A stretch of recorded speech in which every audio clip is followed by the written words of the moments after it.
ഇന്നലെ നിയമസഭയിലെ കാഴ്ചയായിരുന്നു അതിനേക്കാൾ കൗതുകമുണർത്തിയത്. തെരഞ്ഞെടുപ്പിന് മുൻപ് ചെറ്റയെന്ന് വിളിച്ച് അധിക്ഷേപിച്ച് വർഗവഞ്ചകൻ എന്ന് പറഞ്ഞ 3 നേതാക്കളെയും പിണറായി ചിരിച്ചു കാണിച്ചു. ജി സുധാകരന്റെ മുമ്പിൽ പോയി സത്യപ്രതിജ്ഞ ചെയ്യേണ്ടി വരുന്നത് നാണക്കേടാവുമെന്നതുകൊണ്ട് പിണറായി വിട്ടുനിൽക്കുമെന്നായിരുന്നു പിണറായിയുടെ അടുത്ത വൃത്തങ്ങൾ നേരത്തെ സൂചിപ്പിച്ചത്. പക്ഷേ പിണറായി ഇന്നലെ എത്തി സത്യപ്രതിജ്ഞ ചെയ്തു. സത്യപ്രതിജ്ഞയ്ക്ക് ശേഷം സ്പീക്കറുടെ കസേരയിലിരിക്കുന്ന സുധാകരനെ കാണാൻ വേണ്ടി അങ്ങോട്ട് എണീറ്റ് ചെന്നു. പിണറായി പോഡിയത്തിലേക്ക് കയറാൻ തുടങ്ങിയപ്പോൾ സുധാകരന് പിടികിട്ടി. സുധാകരൻ ചാടി എണീറ്റു. രണ്ടുപേരും കെട്ടിപ്പിടിച്ചു, പുഞ്ചിരിച്ചു, തോളിൽ തട്ടി. എന്തിനൊരു കണ്ണൂരിലെ കരുത്തനായ ടി കെ ഗോവിന്ദന് പിണറായി ഹസ്തദാനം കൊടുത്തു. പിണറായിയെ പോയി കണ്ട് ഹസ്തദാനം കൈമാറിയ ശേഷമാണ് ടി കെ ഗോവിന്ദൻ സത്യപ്രതിജ്ഞയ്ക്ക് പോയത്. എന്നാൽ അതേ മൃദുത്വം പയ്യന്നൂരിലെ കുഞ്ഞികൃഷ്ണനോട് പിണറായി കാണിച്ചില്ല എന്നതും ശ്രദ്ധിക്കേണ്ടതാണ്. പക്ഷേ എന്നിട്ടും പിണറായി കുഞ്ഞികൃഷ്ണൻ അടുത്ത് ചെന്നപ്പോൾ കൈകുപ്പിച്ചിരിച്ചു. ഹസ്തദാനത്തിന് കുഞ്ഞികൃഷ്ണൻ ശ്രമിച്ചപ്പോൾ അതിന് താല്പര്യം കാണിച്ചില്ലെങ്കിലും കൈകുപ്പിച്ചിരിക്കാൻ പിണറായിക്ക് കഴിഞ്ഞു. 2021 പിണറായി വിജയൻ മുഖ്യമന്ത്രിയായി സത്യപ്രതിജ്ഞ ചെയ്ത ശേഷം നേതാക്കളെ അഭിവാദ്യം ചെയ്യാൻ വേണ്ടി അവരുടെ അടുത്തേക്ക് നീങ്ങിയ സമയത്ത് ദൃശ്യങ്ങൾ നിങ്ങൾ മറക്കരുത്.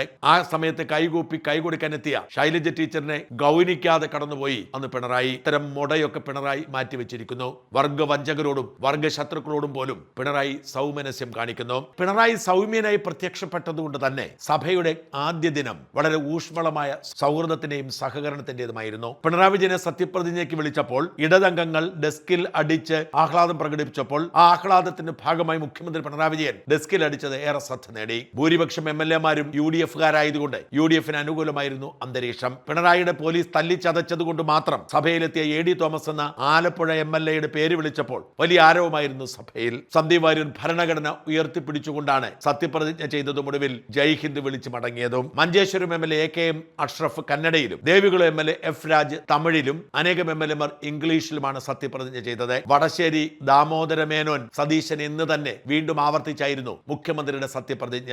ഗാന്ധി തൊപ്പി ധരിച്ചെത്തിയ VP സജീന്ദ്രനും സൈക്കിൾ ഓടിച്ചെത്തിയ ചാണ്ടിയുമ്മനും കാർ ഓടിച്ചെത്തിയ ഫാത്തിമ തെഹ്ലയും ഇന്നലെ ശ്രദ്ധ നേടി.